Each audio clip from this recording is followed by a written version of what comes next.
बहराइच में 1000 वर्ष पहले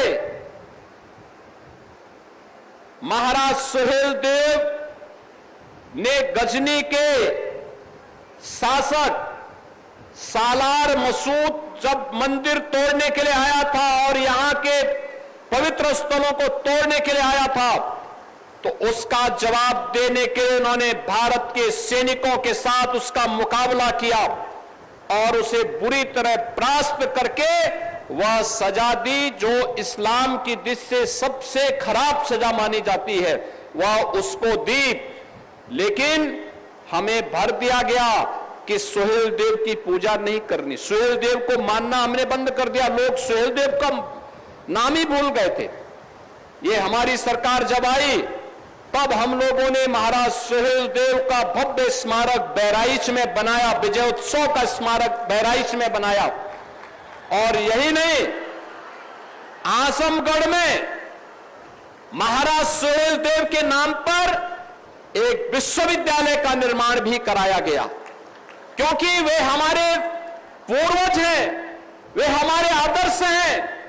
उन्होंने संकट के समय भारत और भारतीयता को बचाने के लिए अपना योगदान किया, लेकिन गुलामी की मानसिकता इस कदर हम पर छा गई, हम सालार मसूद को तो जगह जगह पूछने लग गए, लेकिन सुहेलदेव को यह समाज विस्मृत कर दिया। और इसीलिए गुलामी के अंशों को समाप्त करना, विदेशी वस्तुओं को से अपने को दूर करना, और इसी के लिए प्रधानमंत्री जी ने कहा वोकल फॉर लोकल, स्वदेशी वस्तुओं के प्रति मेड इन इंडिया को प्राथमिकता देना। भारत के अंदर बने हुए स्थानीय कारीगर और हस्तशिल्पियों के द्वारा बने गए उत्पादों को ही हम अपने जीवन का हिस्सा बनाएंगे, उसी को अंगीकार करेंगे। हम कहीं जाते हैं, कोई पर्व और त्योहार होता है, किसी के जन्मदिन पर जा रहे हैं, तो भारत के बने हुए कारीगरों के द्वारा बनाए गए, भारत के हस्तशिल्पियों के द्वारा बनाए गए वस्तुओं को हम देते हैं।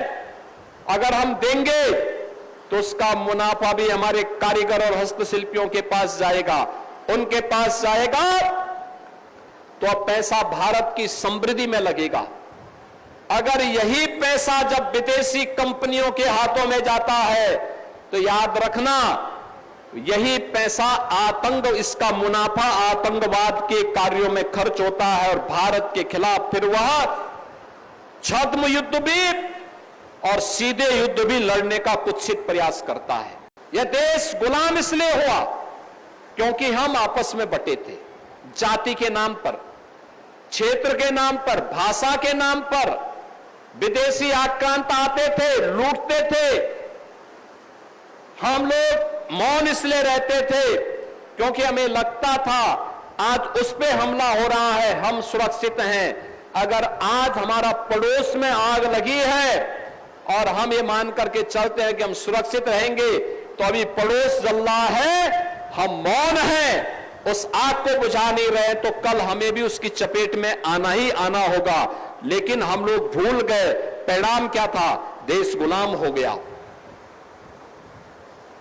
किसी भी प्रकार के भेदभाव को समाप्त करना, उसके लिए एक संकल्प के रूप में हमें कार्य करना, क्योंकि बांटने वाली ताकतें बड़े पैमाने पर, जो नहीं चाहते भारत मजबूत हो, वे लोग भारत को कमजोर करने के लिए हर प्रकार के षड्यंत्र करते हैं, हर प्रकार के नई नई युक्तियां भी निकालते हैं। और आज का समय तो आपने देखा होगा, आज का समय सोशल मीडिया का समय, सोशल मीडिया का दुरुपयोग भी हो सकता है, सदुपयोग भी हो सकता है। सोशल मीडिया के प्लेटफॉर्म में, डिजिटल मीडिया के प्लेटफॉर्म में किस तरीके से सोसाइटी में भ्रम पैदा करने का प्रयास होता है, जाति को जाति से लड़ाने का प्रयास होता है, फेक अकाउंट बना करके कैसे एक दूसरे को गाली दे करके और गाली दिलवा करके फिर आपस में बांटने का कुत्सित प्रयास हो रहा है। ये सोशल मीडिया प्लेटफॉर्म का, डिजिटल मीडिया प्लेटफॉर्म का उपयोग हम अच्छी चीजों के लिए कर सकते थे। इस प्लेटफॉर्म का उपयोग अच्छी शिक्षा के लिए किया जा सकता था। कोविड कालखंड में आपने देखा होगा, वर्चुअल क्लासेस चली, ऑनलाइन क्लासेस चली,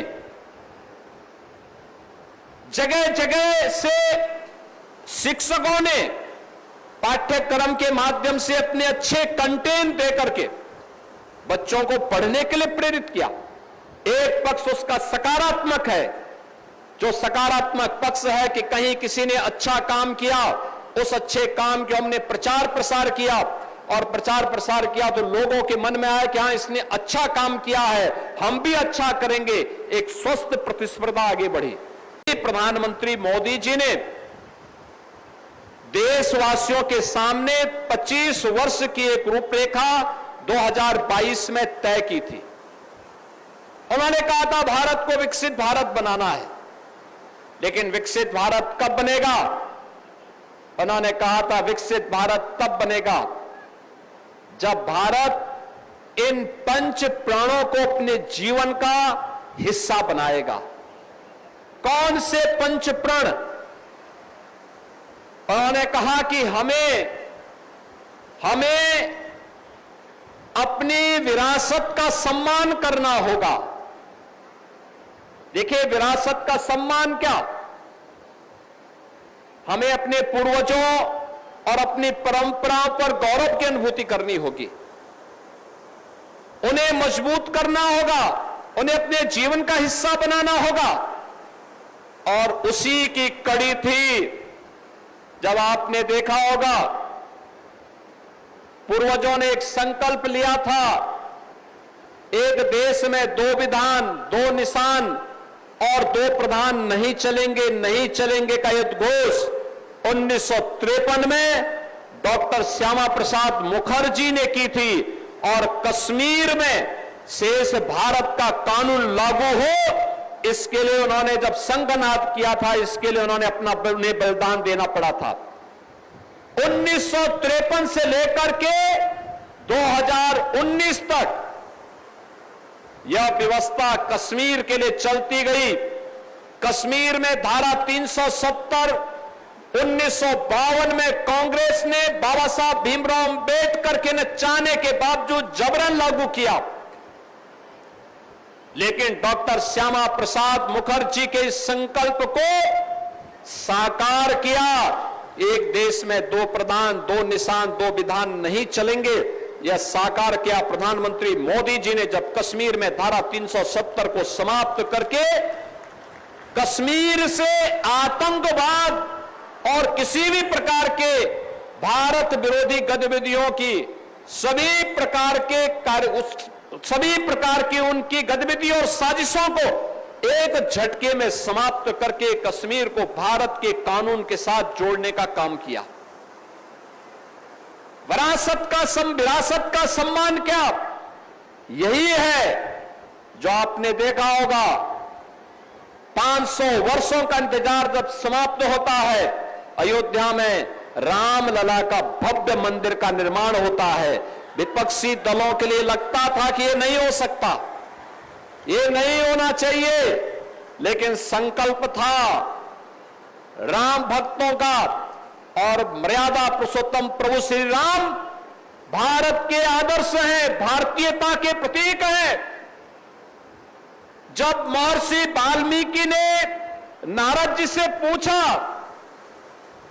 कि मुझे कुछ लिखना है, ऐसा कौन सा आदर्श होगा जिसके बारे में मैं लिख सकूं, तो उस समय महर्षि वाल्मीकि को नारद जी ने यही कहा कि भाई ये देश के अंदर वर्तमान में दुनिया के अंदर इस धरती में एक ही चरित्र है जिस पर लिखा जा सकता है, और वह चरित्र राम का है, श्री राम पर लिखो। और उन्होंने उस समय क्या लिखा, कहां से शुरुआत की? उन्होंने एक शुरुआत की रामो विग्रहवान धर्म, यानी राम स्वयं में धर्म है, धर्म के जो गुण हैं वे राम में साक्षात हैं, और वहीं पर रामायण जैसा दुनिया का सर्वश्रेष्ठ महाकाव्य महर्षि वाल्मीकि ने हमें दिया। हमें महर्षि वाल्मीकि की विरासत पर गौरव की अनुभूति है। हमें प्रभु राम की विरासत पर गौरव की अनुभूति है। हमें लीलाधारी श्री कृष्ण की परंपरा पर गौरव की अनुभूति है।